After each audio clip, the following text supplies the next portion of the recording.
Hello, this is Pastor French bidding you welcome to another segment of Daily Bread. If you're enjoying the program and it is a benefit to you, we would love to have you as a subscriber. You can do so by clicking on the subscribe button below and then click on the bell. As a subscriber, you will be notified when new programs are available. And now for today's topic. Human beings are emotion-based to say the least. Our first reaction to anything is almost always emotional. Don't misunderstand. I don't think there's anything wrong with emotions, but we must balance them with reason. Here are some examples of what I mean.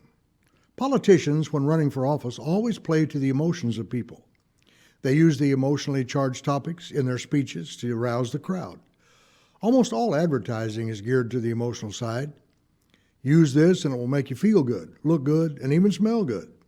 Buy this car and you will be the envy of everyone. And on it goes. From the houses we live in to the smallest essentials, the sales pitch is always to our emotions. It causes many to try to live beyond their means, which can cause many heartaches. In The Art of War by Sun Tzu, he gives an account of a city under siege by an opposing army. It was customary to send a gift to the general inside the city. The opposing general, wanting to shorten the siege, counted on the city's general being emotional, and it worked.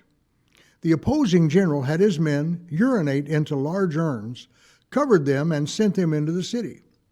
When the king in the city saw them, he supposed they were wine or fine oils, but upon opening them, he saw what they were.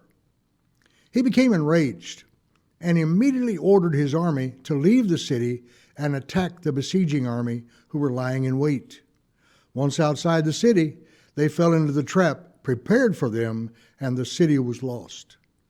This is exactly the reaction the opposing general wanted, and he won the city. The lesson learned too late is that the city's king should have used his reason to make his decision instead of his emotion. When the emotions rule instead of wisdom and reason, it usually brings about negative results. In Proverbs chapter 8, verse 35, we read this: "For whoever finds me finds life and obtains favor from the Lord." He is speaking here of wisdom. Whoever finds wisdom finds life. May I suggest, for the full understanding, you read the whole chapter. When we allow our emotions to rule instead of reason, wisdom, or facts, we usually make wrong decisions. After all, emotions are just reactions to stimuli and are not based in fact or reason. For example, on the night Jesus was taken into custody, Peter almost killed a man. He drew his sword and swung at the high priest's servant, cutting off his ear. His reaction was totally emotional because he loved his teacher and wanted no harm to come to him, but he was wrong in doing so. Jesus calmly tells him to put his sword back in its scabbard and then heals the man that was wounded. Jesus had repeatedly told them how things were going to occur, but Peter ignored all of that and still reacted emotionally in the moment. He would learn to do better in the days to come. What if Paul, when bitten on the hand by a deadly viper, had given way to the emotion of the moment, gripped by fear of losing his life? Could there have been another outcome? I've said all this for this purpose. Do not base your faith in the emotions of a moment, but rather in the truth that you embrace. Know this, that the Lord loves you, and the knowledge of that love casts out all fear.